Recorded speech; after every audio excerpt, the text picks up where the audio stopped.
नाज़रीन, अवामी न्यूज़ में खबरन जो सिलसिलो जारी है। इन वक्त असीं तव्हांखे खिपरो में खबर ॾींदा हलूं त खिपरो में कुछ ॾींहं अॻु सांगड़ पुलिस पारां पेरूमल थाणे जी हद में जुड़तू पुलिस मुक़ाबले में क़त्ल कयल अली हैदर रूंजो ऐं झोल थाणे जी हद में पुलिस पारां क़त्ल कयल सूमार महर जो वॾे वज़ीर पारां नोटिस वरितो वियो आहे, जंहिंमें वॾे वज़ीर पारां जोड़ियल 3 रुकनी कमेटी जी सरबराही DIG मीरपुर ख़ास ज़ुल्फ़कार लाड़क जी अॻवानी में खिपरो पहुती है। कमेटी जा मेंबर SP मिठी अब्दुल्ला अहमद, एडिशनल कमिश्नर मीरपुर ख़ास अताउल्ला शाह शामिल हुआ। क़त्ल कयल मक़तूलन जे वारसनि जा बयान कलम बंद कया। इन मौके ते मक़तूलन जे वारिस मीडिया से ॻाल्हाईंदे चवण होता है अब रात 12:30 बजे पुलिस आई। आचर रात 16 तारीख़ जो अची दरवाज़ो ज़ोर से वॼायूं त अली हैदर ॿाहिरि निकितो। असीं बि अली हैदर सां गॾु निकितियूंसीं त अली हैदर पकड़े असां ज़ोर सां अली हैदर खे झलियोसीं त अली हैदर खे उते मन गेट बि कोन टुपणो। अली हैदर उन महिल दहशत कयूं त अली हैदर खां पुछियोसीं भाई केरु तोखे छो पिया ज़ुल्म कंदा। अली हैदर चयो मां जी गुलज़ार मरी है, SP सांगड़ ऐं हलण अब्बासी है त इहे आहिनि। त अली हैदर असां उन महिल मन अली हैदर इहे असांखे अखर ॿुधाए त जल्दी अली हैदर खणी गाॾी में विधो। असीं ॿाहिरि निकितासीं त मुल्क सॼो मन पुलिस ई पुलिस हो। 4 ॾींहं राह हिते 5 ॾींहं मोकिलियो, 7 गाॾियूं हुयूं। अच्छा, हींअर जेकी टीम जोड़ी वई आहे तव्हांखे घुरायो आहे, इन वाले से छा था चओ, तव्हां इन मां मुतमिन आहियो? न पुटु, असीं मुतमिन कोन आहियूं। असांजी पुलिस हुकूमत फ़ैसिलो असांखे कोन कंदी। हुकूमत करे मुंहिंजा कंदा ईअं कोई मोकिल न। केतिरा आया इन में छुटी हलिया, मुंहिंजो छो कोन छुटो त अलाह इमाम इन्हनि जो ईअं कंदो। कहिड़ो मुतालबो हूंदो तव्हांजो हींअर जेको? असांजे भाउ हुकूमत कोन असांजी कंदी, असांजो जेको अदालत फ़ैसिलो कंदी असांजो। हा, जमील साईं कंदो, असांजी अदालत कंदी। इहो फ़ैसिलो असांखे मंज़ूर कोन्हे भाउ। मुतमिन आहियो? अब असां इन ते मुतमिन न आहियूं। असांजी अदालत में असांजो अर्ज़ु आहे, असांजी अदालत फ़ैसिलो करे।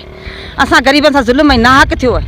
24 साल 25 साल जी उमिरि मुंहिंजे अली हैदर जी मुंहिंजो ॿार हो, मुंहिंजे सां नाहक थियो। असांजो हक़ अदालत कंदी, असांजे जमील साईं असांजो फ़ैसिलो कंदो ऐं असांजे अलाह ऐं क़ुर ऐं इमाम असांजो फ़ैसिलो कंदा। अच्छा, वज़ीर आला पारां जेकी टीम जोड़ी वई आहे इन ते तव्हां मुतमिन? न बाबा असां कोन मुतमिन आहियूं।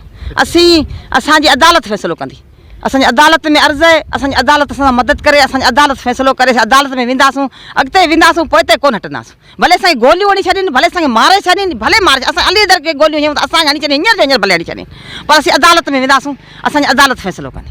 असांखे हुनखे हयूं त असांखे हणनि, असांजी मौत त असांजे मथे, छा मौत असांजो आहे, असांखे हणंदा आहिनि, असांखे मारींदा आहिनि। असांजे जिते ॿार अली हैदर जी 24-25 साल उमिरि आहे, नादरा में बि पुछी सघो था, एतिरी उमिरि आहे। इन में हुनखे ग़रीब गोलियूं हयूं अथनि, इन खां असांखे हणनि, असांजो खफ़न असांखे नसीब से आहे। हुनखे छो उन्हनि मारियो आहे? बेगुनाह बेॾो जा FIR का कोन हुई, हुन ते को केस कोन हो, इन करे हुनखे बेगुनाह बेॾो मारियो वियो आहे। हुनजी शादी खे 2 साल 9 महीना थिया आहिनि। हुनजो 1.5 साल जो नंढो यतीम बच्चो आहे। हुनजी ज़ाल जेका असां कुके चरी थी वई आहे, मुंहिंजी धीउ आहे। मूंखे पंहिंजे अंडनि खे लॻे थी मुंहिंजी न्याणो, मुंहिंजो भाइटियो, मुंहिंजे पीउ जो नालो, ऐं उन खां पोइ मुंहिंजी न्याणी जॾहिं मुंहिंजे अॻियां कुके फत के बि मूं माउ खां ज़ुल्म पियो थियो वञे, ऐं ईअं थी चवां त मूंखे गोलियूं हणनि। मुंहिंजे अली हैदर मुंहिंजे न्याणे खे, मुंहिंजे भाउ जे बचिड़े खे गोलियूं न हणनि, ज़ुल्म हुन सां न कनि। हू नौजवान बचिड़ो हो मुंहिंजो अली हैदर, मुंहिंजे 24 खां 25 साल ताईं मुंहिंजे बच्चे जी उमिरि हुई, ऐं अदालत असांजो फ़ैसिलो करे। अदालत में असांजो अर्ज़ु आहे, असांजी अदालत फ़ैसिलो करे। कमेटी ही सरकारी आहिनि, ठीकु आहे, माण्हू ही भले फ़ैसिलो कनि, जेके नथा की कंदा, असांजो कोर्ट खुली पई आहे सर, पोइ असीं कोर्ट वेंदासीं मजबूर। असांजो बयानु इहो पुछूं त अली हैदर तुंहिंजो खणी आहे, कहिड़ी तारीख़ खणी आहे? 16 तारीख़ खणी आहे, राति जो 12:30-1 जे अंदरि में, ठीकु आहे। अली हैदर खे खणी आहे, माउ जे हंज में गॾी आहे, पुफी हुई गॾु। इंसाफ़ कयो वञे, इंसाफ़ जी उमेदु अलाह में आहे, रब में। ॾिसूं था ऑफिसर जे कनि था, ठीकु आहे न, त कोर्ट त खुली पए आहे, कोर्ट सॻोरी फ़ैसिलो कंदी। इन वाणीअ जे बारे में खणी आहे, वाणियो जेको नालो छा आहे न वाणीअ जो, इहो गुलाब राय जे जांच में खणी आयूं, तफ्तीश कनि पिया, तफ्तीश करे छॾींदा। बिल्कुलु बिल्कुलु बिल्कुलु। अच्छा, अवां ॾिठो या छा मामिलो उन टाइम तव्हां उते छापे कयो, छा हो? आउं पंहिंजे घर सुतो पियो हुउसि, पंहिंजे ॾेरे ते हिन छापो जीअं त मूंखे चयूं, मुंहिंजो छा आहे? तॾहिं मूंखे चयूं त अली हैदर, मुंहिंजो अली हैदर असां वटि कोन्हे, असांजे घर हूंदो। त मूंखे चयो वेग मोबाइल मां वेठुसि, वियासीं अली हैदर जे घर वञी दर खड़कायूं। अली हैदर निकिरी आयो, विहारियूं गाॾी में, मूंखे छॾियूं हुन फुलाड़ी मोड़ ते, हुन थाणे ते खणी आया। एतिरी ख़बर मूंखे। तव्हां त गॾु अली हैदर खे? बिल्कुलु, उन मोबाइल साॻी विहारे गुलदार साहिबु खणी आया। केरु केरु हुआ उन टाइम? मोबाइलूं घणियूं हुयूं?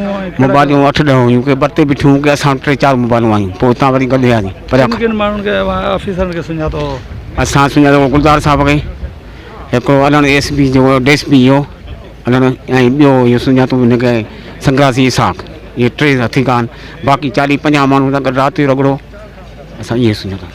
शरीफ़ आयो असां वटि नोटिस खणी, नोटिसनि ते सही मुंहुं कई, रिसीव मुंहुं कयो आहे। मालिक जेके छोकिरे जा रिश्तेदार उहे त कोन हुआ, उन जे करे आउं आयो भई हिन जा ध्यानु जेके सूमर ताईं कंदा घर वारी ठीकु कोन्हे बीमार आहे दौरा पहुचल आहे बेहोशी जा उहो साईं जन खे ॿुधायो डीआईजी साहिब सूमर ताईं जो टाइम ॾियो सूमर ताईं जेका ई हूंदी लिखत में या ज़बानी अची ॾेई वेंदी। वधीक ख़बरनि ऐं तफ़सील जे लाइ विज़िट कयो असांजी वेबसाइट awami news hd.com ऐं ॾिसंदा रहो अवामी न्यूज़ HD।